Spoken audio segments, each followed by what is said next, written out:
स्वागत है फ्रेंड्स आप सभी का Vijay Singh study group channel में। मैं विजय सिंह और फ्रेंड्स लक्ष्मीकांत की पॉलिटी सीरीज अपनी कंटिन्यू है, ठीक है। और एनसीईआरटी भी हमारी चल रही है, लेकिन आज हम एक विशेष लेक्चर डिस्कस करने वाले हैं और वो भी जो हमारी संविधान की जो 7वीं अनुसूची है, यानी संघ सूची, राज्य सूची और जो समवर्ती सूची है, उसके बारे में आज हम डिटेल से डिस्कशन करेंगे, ठीक है। कौन कौन से इस सूची में हमने विषय डाले हैं, ठीक है। कब जो है हमने संविधान संशोधन अधिनियम लेकर के आए और उसके माध्यम से हमने कुछ विषयों को निकाला राज्य सूची में और समवर्ती सूची में हमने डाला, ठीक है। और समवर्ती सूची पर कौन कानून बना सकता है, संघ सूची पर कौन और राज्य सूची पर कौन, क्या राज्य सूची पर संघ यानी जो केंद्र की सरकार है, संसद है, वो क्या कानून बना सकती है। तो इन सभी के बारे में आज हम डिटेल से डिस्कशन करेंगे, ठीक है। और आशा करता हूँ कि आज का लेक्चर आपको संघ सूची, राज्य सूची और समवर्ती सूची के बारे में डिटेल से जानने को मिलेगा, ठीक है। तो जितने भी व्यूअर्स इस वीडियो को देख रहे हैं उन सभी से मैं रिक्वेस्ट कर दूं कि अभी तक आपने चैनल को सब्सक्राइब नहीं किया है तो आप जरूर से चैनल को सब्सक्राइब कर लीजिएगा, ठीक है। और पास ही के नोटिफिकेशन बेल के ऑल के बटन पर जरूर क्लिक कीजिएगा ताकि मेरी सभी वीडियो की नोटिफिकेशन आपको मिल जाएंगे, ठीक है। और मित्रों, लक्ष्मीकांत की पॉलिटी अपनी चल रही है, ठीक है। तो रेगुलरली आप उन लेक्चर्स को जरूर देखिएगा, ठीक है। तो देखो, हम चर्चा कर रहे हैं संघ सूची, राज्य सूची और समवर्ती सूची के बारे में। यानी मित्रों, पहले तो मैं आपको बता दूं कि संविधान की 7वीं अनुसूची है, ठीक है। उस 7वीं अनुसूची में हम इनको शामिल करते हैं। पहली बात ये, संघ सूची, राज्य सूची और समवर्ती सूची यानी यूनियन लिस्ट, स्टेट लिस्ट और कंकरेंट लिस्ट जो है, इनके बारे में हम संविधान की 7वीं अनुसूची में बात करते हैं, ठीक है। और आगे हम चर्चा करें तो देखो, संघ सूची में हम कौन कौन से विषय शामिल करते हैं मैं मान के चल रहा हूँ। और मित्रों, हमें जो है इन सभी विषयों के बारे में याद नहीं होता, ठीक है। यानी बहुत से विषय हैं संघ सूची में ही, लगभग 100 के जो है, यानी 100 के लगभग इसमें विषय शामिल हैं। तो हमें जो है याद चीज़ें नहीं रहती इतनी, लेकिन थोड़ा बहुत हमें आइडिया रहना चाहिए कि हाँ, ये विषय इसमें शामिल हो सकते हैं। तो उसके बारे में अगर हमें आइडिया होगा तो हम जो है क्वेश्चन का आंसर दे देंगे। तो देखो, कौन कौन से इसमें विषय शामिल है। भारत की रक्षा है। अब मित्रों, भारत की रक्षा करनी है तो कोई राज्य थोड़ी करेगा, वो तो केंद्र का ही, यानी केंद्र की ही शक्ति है वो तो, ठीक है। तो इस माध्यम से जो है हम क्वेश्चन का आंसर निकाल सकते हैं, ठीक है। अगर एक जो कॉमन सेंस की बात आती है ना, तो उसके माध्यम से भी हम क्वेश्चन का आंसर निकाल सकते हैं कि कहीं पूछा जाए कि संघ सूची में कौन से विषय शामिल हैं, तो फिर हम उसका आंसर निकाल सकते हैं। देखो, भारत की रक्षा है, नौसेना, सेना, वायुसेना है, ठीक है। छावनी क्षेत्रों में स्थानीय स्वशासन, यानी जो छावनी बोर्ड गठित किए जाते हैं, तो उसमें जो स्थानीय स्वशासन चलाया जाता है वो नौसेना। आगे बात करते हैं, आयुध, अनायुध, गोला बारूद है, परमाणु ऊर्जा, रक्षा उद्योग, केंद्रीय सूचना अन्वेषण ब्यूरो, ठीक है। विदेशी कार्य हो या संयुक्त राष्ट्र संघ, अंतर्राष्ट्रीय सम्मेलन, ठीक है। और भी विषय शामिल है, विदेशों से संबंध है। अब विदेशों से संधि करनी है तो कोई राज्य थोड़ी करेगा, वो तो भारत की सरकार है, भारत का संघ है, वो करेगा। युद्ध और शांति करनी है, ठीक है। नागरिकता, प्रत्यर्पण, पासपोर्ट, वीजा, भारत के बाहर के स्थानों के तीर्थ स्थान, रेल, राष्ट्रीय राजमार्ग, अंतर्देशीय जलमार्ग पर पौध परिवहन, समुद्री पौध परिवहन, ठीक है। और प्रकाश स्तंभ पौध परिवहन, महापट्टन यानी जो मेजर पोर्ट होते हैं, और पत्तन संग्रह, नाभिक और मरीन अस्पताल, वायुयान, ठीक है। तो ये सभी जो मित्र चीज़ें होती है ना, ये सभी जो विषय है हमने डाल रखे हैं संघ सूची में, ताकि केंद्र सरकार इस पर कानून बनाएगा और जो भारत की एकता और अखंडता है, ठीक है, जो भारत में विविधता है, वो सभी बनी रहेगी इसके माध्यम से। तो मित्रों, इस प्रकार से जो है बहुत से इसमें विषय शामिल हैं, ठीक है। और हमें जो है इनको याद वैसे तो नहीं करना है, लेकिन थोड़ा बहुत हमें जानकारी होनी चाहिए इनके बारे में कि हाँ, अगर एग्जाम में इनसे संबंधित क्वेश्चन आ जाता है तो हमें जो है कॉमन सेंस के माध्यम से भी या एलिमिनेशन टेक्निक के माध्यम से भी हम उसका आंसर निकाल पाएंगे, ठीक है। तो इस प्रकार से आप देख सकते हैं इसमें बहुत से विषय शामिल है। मैंने आपको बताया था कि लगभग 100 के, यानी 100 के लगभग इसमें विषय शामिल हैं, ठीक है। और चाहे सुप्रीम कोर्ट, हाई कोर्ट है, ठीक है, सुप्रीम कोर्ट का गठन है, कृषि आय से भिन्न आय पर कर है, ठीक है। तो इस प्रकार से में बहुत से विषय शामिल हैं। तो इस प्रकार से हम जो है संघ सूची की बात करते हैं। देखो, आगे हम राज्य सूची की बात कर रहे हैं। और राज्य सूची में कितने विषय शामिल हैं मित्रों? राज्य सूची में लगभग 66 विषय शामिल हैं। और हम इसमें देखेंगे ना तो लोक व्यवस्था है, पुलिस है, उच्च न्यायालय के अधिकारी हैं, स्थानीय शासन, लोक स्वास्थ्य है, मादक लिकर है, ठीक है, यानी मादक पदार्थों का प्रतिबंध है, और निःशक्त जनों के लिए सहायता है, सड़कें हो गई, कृषि हो गई, पशुधन हो गया, जल, ठीक है, पर मत्स्य और उद्योग है। यानी जिन पर राज्य कानून बनाएगा ना, वो हमने इस विषय में, यानी इस सूची में हमने उन विषयों को डाल दिया ताकि उस पर जो है ज़्यादा केंद्र का नियंत्रण नहीं रहे और राज्य को अपनी जो है शक्ति वहाँ पे प्रयोग करने का अधिकार हो और कानून बनाने का अधिकार हो, ठीक है। और इस प्रकार से हम इसमें बहुत से विषय शामिल करते हैं।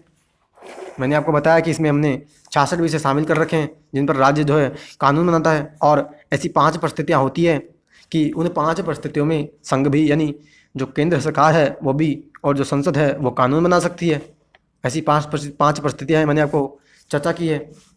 और आज मैं आपसे जो है वापस उनकी चर्चा करूँ। तो देखो, एक तो अगर मान लो भारत में कहीं भी राष्ट्रपति शासन लग जाए, उस परिस्थिति में संघ की सरकार यानी केंद्र की सरकार राज्य की सूची पर कानून बनाएगी। ठीक है, पहली एक ये है, यानी पहली स्थिति ये है, पहली कंडीशन ये है। दूसरी है राष्ट्रीय आपातकाल लग जाए तो बनाएगी। ठीक है, तीसरी कौन सी परिस्थिति है जब संघ संसद जो होगी राज्य सूची पर कानून बनाएगी, कौन सी है? वो है अंतर्राष्ट्रीय संबंधों को लागू करने के लिए, यानी अंतर्राष्ट्रीय संबंध हमारे हैं और हम उनके लिए कोई कानून बना रहे हैं, तो उनके लिए जो हम कानून बनाएंगे, ठीक है, उन संबंधों को हम लागू करने के लिए हम जो कानून बनाएंगे वो हम राज्य सूची पर भी बना सकते हैं।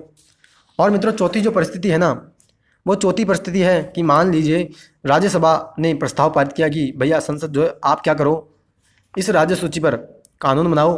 ठीक है, राज्यसभा खैरी है क्योंकि राज्यसभा जो है राज्यों का प्रतिनिधित्व करती है, तो इस कारण से जो है राज्य सूची पर फिर संसद कानून बनाएगी, यानी ये चौथी परिस्थिति हुई। और फ्रेंड्स, पांचवी परिस्थिति की अगर चर्चा करें कि पांचवी परिस्थिति कौन सी है, तो पांचवी परिस्थिति है कि मान लीजिए 2 या 2 से अधिक राज्य हैं। ठीक है, 2 या 2 से अधिक राज्यों के विधानमंडल हैं और उन्होंने क्या कहा कि भैया संसद आप क्या करो हमारे राज्यों के लिए, यानी जो राज्य कह रहे हैं ना केवल उन्हीं राज्यों के लिए, तो 2 या 2 से अधिक राज्य हैं कह रहे हैं कि भैया संसद हमारे राज्यों के लिए आप जो है संसद हमारे राज्यों के लिए आप जो है क्या करो कि राज्य सूची पर इस विषय पर कानून बनाओ, तो उस परिस्थिति में फिर संसद कानून बनाएगी। यानी 5 परिस्थितियाँ ऐसी है कि उन परिस्थितियों में संसद को ये अधिकार है कि वो उन राज्य सूची के विषय पर कानून बना सकती है। ठीक है, तो फ्रेंड्स, आपसे अगर कोई पूछे ना कि क्या संसद राज्य सूची पर कानून बना सकती है, तो अगर सामान्य अर्थों में हम देखेंगे तो इसका आंसर नहीं होगा, लेकिन फिर वहाँ पे जो है हमें इस बात का भी तर्क देना होगा कि ऐसी 5 परिस्थितियाँ होती है, यानी 5 ऐसी कंडीशन हमने बना रखी है कि उन 5 परिस्थितियों में हमें राज्य सूची पर कानून बनाना पड़ेगा। ठीक है, तो ये मैंने आपसे चर्चा की 5 परिस्थितियों के बारे में। अब हम चर्चा करें समवर्ती सूची के बारे में। तो फ्रेंड्स, ये जो समवर्ती सूची हमने ली है ना, ये हमने ली कहाँ से? ऑस्ट्रेलिया से ली है। मैं आशा करता हूँ आपको ये बात पता होगी।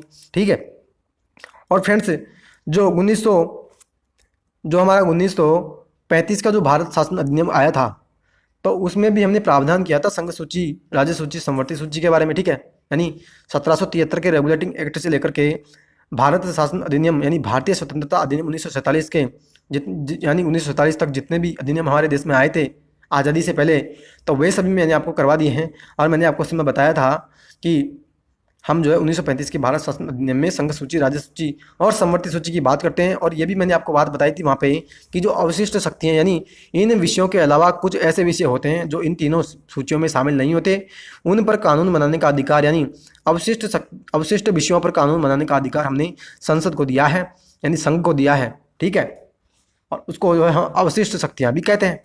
ठीक है, तो मित्रों, इसमें हमने ऐसे विषय शामिल किए समवर्ती सूची में कि उस पर जो है राज्य भी कानून बना सके और अगर आवश्यक है तो संघ भी उस पर कानून बनाएगा। जैसे मित्रों, विवाह और विवाद विच्छेद है, संविदा है, शोधन अक्षमता, दिवाला यानी इंसॉल्वेंसी एंड बैंकरप्सी कोड जो आता है, जो कि हमारे देश में एनपीए की जो समस्या बढ़ती है उसको जो है हम निपटाने के लिए जो लेकर के आए थे 2016 में एक्ट, तो वो हमने बनाया, समवर्ती सूची पर बनाया है।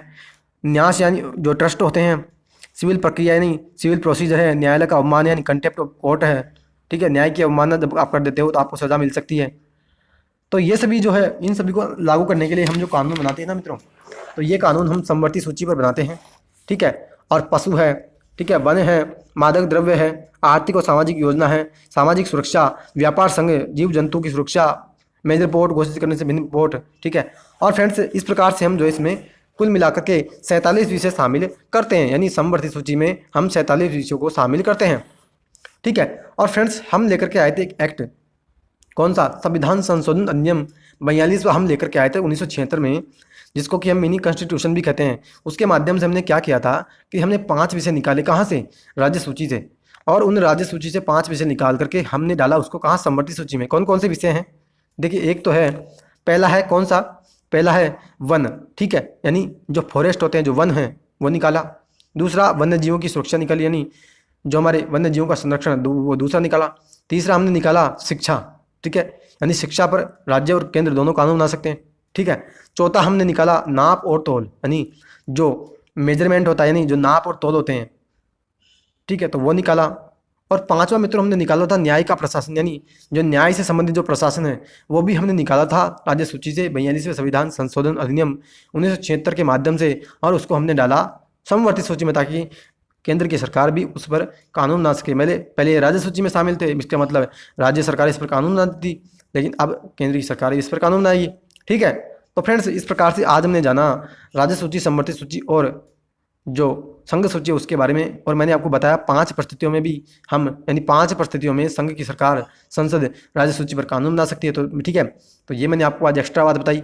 42वें संविधान संशोधन अधिनियम के बारे में मैंने आपसे चर्चा की। ठीक है। और जो अधिनियम हम लेकर के आए थे यानी आज़ादी से पहले जो जितने भी हमारे देश में अधिनियम आए थे, तो 1935 के अधिनियम में भी हमने संघ सूची, राज्य सूची और समवर्ती सूची की चर्चा की है। ठीक है। अवशिष्ट शक्तियों के बारे में मैंने आपको बताया। ठीक है। तो फ्रेंड्स, आशा करता हूँ आज का लेक्चर आपको बहुत अच्छा लगा होगा। आप अपनी प्रतिक्रिया कमेंट बॉक्स में जरूर दीजिएगा। ठीक है। तो फ्रेंड्स, जितने भी व्यूअर्स वीडियो को देख रहे हैं जरूर से चैनल को सब्सक्राइब कर लेना। ठीक है। जिस प्रकार से मैंने आज आपको समझाया उसी प्रकार से मैंने सरल से सरल शब्दों में आपको भरपूर प्रयत्न किया है समझाने का पॉलिटी की क्लासेज में। ठीक है। तो मेरे पॉलिटी के जितने भी लेक्चर यूट्यूब पे डल रहे हैं आप उनको जो है एक एक करके जरूर देख लीजिएगा। ठीक है। क्योंकि सुनने से फ्रेंड्स हमको ज़्यादा याद होता है। ठीक है।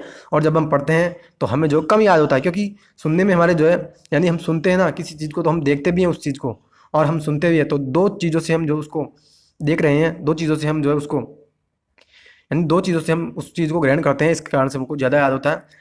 तो आप जो है लेक्चर्स को मेरे को सुन लीजिएगा। ठीक है। तो फ्रेंड्स, अब हम मिलेंगे अगले लेक्चर में, तब तक के लिए हैव अ नाइस डे। जय हिंद, जय भारत, वंदे मातरम।